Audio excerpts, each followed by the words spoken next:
क्या आप लोग भी ऐसे स्टूडेंट हैं जो एक टाइम टेबल तो बनाते हैं बट उसको फॉलो नहीं कर पाते हैं, और जब रात को सोने जाते हैं तो इसी रिग्रेट के साथ सो जाते हैं कि काश थोड़ा सा पढ़ लिया होता, काश जो टाइम टेबल बनाया उसको फॉलो कर लिया होता। तो आपकी इसी प्रॉब्लम को सॉल्व करने यहाँ पे मैं आप लोगों के साथ आई हूँ। सो हाय, मेरा नाम मानसी और आप सभी लोग मुझे मानसी दीदी के नाम से भी जानते हैं। तो आप लोग एक सबसे बड़ी गलतियां जो करते हैं ना, यहाँ पे हम लोग उन चीजों को बात करने वाले हैं, और टाइम टेबल बनाते समय किन किन चीजों का हमें ध्यान रखना चाहिए और कौन सी ऐसी चीजें हैं जो अपने टाइम टेबल पे हमें ऐड करना चाहिए, जो आप अच्छी तरीके से उसको फॉलो कर सकें और उसको फॉलो करके आप बहुत ही अच्छे नंबर अपने एग्जाम में भी ला सकें। तो चलिए देखिए, अच्छा यहाँ पे आप लोग मुझे बताइएगा कि आप लोगों का जो सबसे बड़ा डर होता है ना, वो ये होता है कि भाई हमारे पास जो एक टाइम है ना बहुत थोड़ा सा है, ठीक है, और हमारा जो सिलेबस है ना बहुत बड़ा सा है। ऐसा कुछ भी नहीं होता है, आपके पास टाइम भी सफिशिएंट है और आपका जो सिलेबस है ना वो भी सफिशिएंट है, ठीक है। क्योंकि देखो, जो एक टॉपर स्टूडेंट होता है और एक एवरेज स्टूडेंट होता है, दोनों के पास तो सेम टाइम होता है, सेम बुक पढ़ते हैं, सेम टीचर से पढ़ते हैं, बट क्या होता है कि एक जो स्टूडेंट होता है जो सही तरीके से अपने टाइम को मैनेज करता है, सही तरीके से चीजों को करता है, ठीक है, अपनी पढ़ाई को टाइम टू टाइम करता रहता है, वो क्या करता है, वो एक टॉपर स्टूडेंट बन जाता है। और वहीं पे अगर हम लोग बात करें दूसरे स्टूडेंट की, तो वो लोग क्या करते हैं कि अपने काम को ना टालते रहते हैं, आज नहीं कल कर लेंगे, कल नहीं परसों कर लेंगे, और ऐसे करते करते उनका एग्जाम भी आ जाता है, फिर वो लोग नहीं कर पाते, ठीक है। तो यहाँ पे हम लोग इन्हीं सब चीजों के बारे में बात करने वाले हैं, ठीक है। तो चलिए सबसे पहले यहाँ पे हम लोग देखते हैं सबसे बड़ा आपका जो डर है बोर्ड एग्जाम का, ठीक है।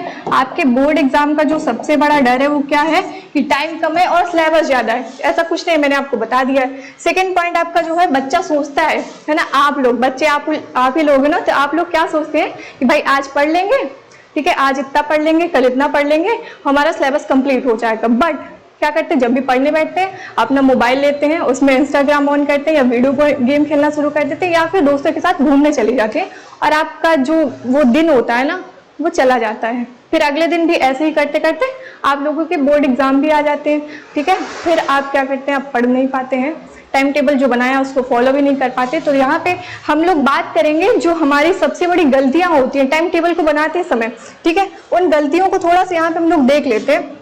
आपकी जो सबसे बड़ी गलती है ना वो है कि हर सब्जेक्ट को बराबर समय देना।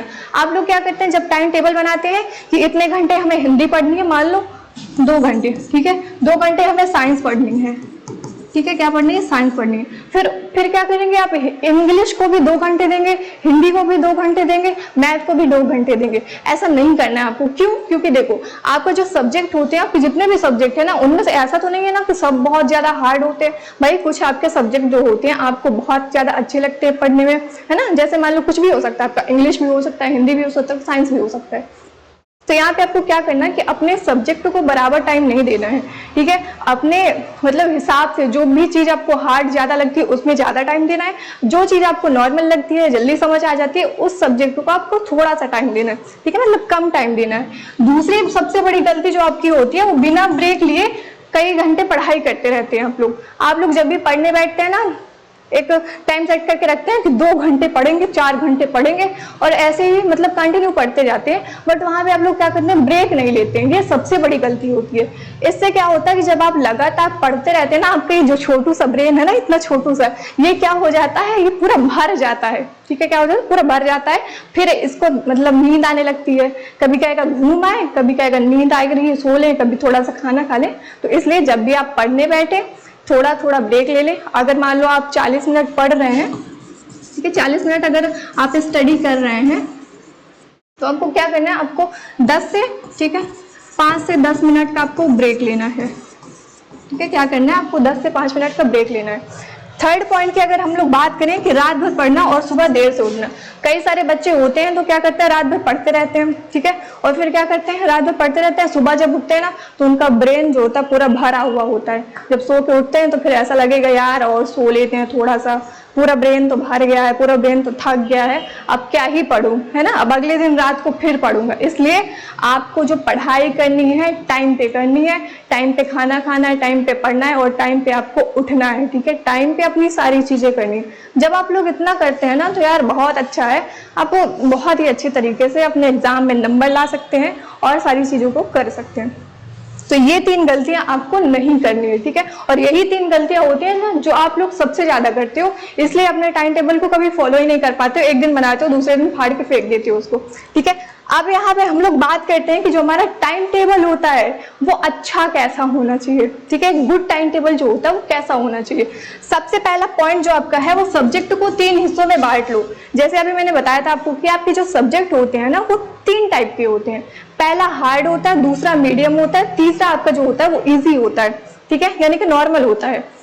जो आपका हार्ड सब्जेक्ट होता है ना उसको आप सुबह पढ़ो, ठीक है, उसका आप क्या करेंगे, मॉर्निंग में पढ़ेंगे, ठीक है। कब पढ़ेंगे, मॉर्निंग में पढ़ेंगे।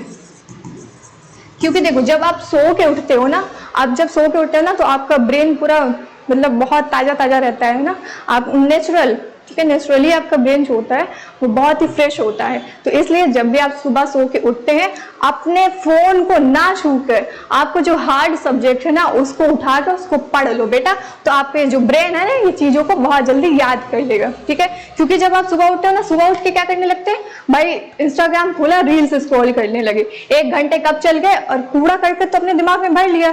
फिर जब आप लोग पढ़ने बैठोगे तो बताओ आप पढ़ पाओगे, नहीं ना। क्यों? क्योंकि आपने पहले ही अपने दिमाग में वो कूड़ा कर भर लिया है और वही सारा दिन आपके ब्रेन में चलता रहेगा। फिर जब भी आप पढ़ने बैठेंगे ना तो आपको उल्टी सीधी चीजें करने के लिए आएगा, सो लेते हैं, घूम लेते हैं, खा लेते हैं, ठीक है। इसलिए सुबह जब भी उठते हो अपने हार्ड सब्जेक्ट को उठाओ और उसका पढ़ना शुरू करो, ठीक है।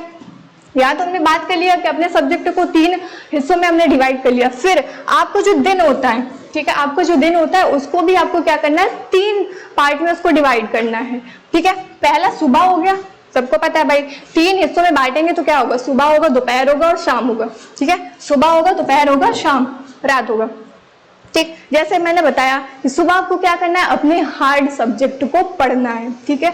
फिर दोपहर में क्या करना है, दोपहर में मीडियम सब्जेक्ट, ठीक है, जो मतलब बीच का सब्जेक्ट है, जो मतलब जिसमें ज्यादा टाइम भी नहीं लगता है, थोड़ा कम टाइम तो लगता है फिर थोड़ा कम लगता है, तो उसको आप क्या करना है, दोपहर में आपको पढ़ना है, ठीक है। अगर हम लोग रात की बात करें तो रात में आपको क्या करना है, रात में आपका जो इजी सब्जेक्ट होता है ना उसको पढ़ना है, ठीक है। सबसे इजी सब्जेक्ट जो है उसको पढ़ना है आपको रात को। प्लस क्या करना है, प्लस आपको रिवीजन करना है और जो भी आपका होमवर्क है, असाइनमेंट है, उनको क्या करना, उनको भी आपको रात को ही करना है, ठीक है। तो आई होप कि आप सब लोगों को ये सारी चीजें बहुत अच्छी तरीके से समझ आ गई होंगी। एंड मिलते हैं अपनी अगली वीडियो में, तो तब तक के लिए wish all the best, thank you.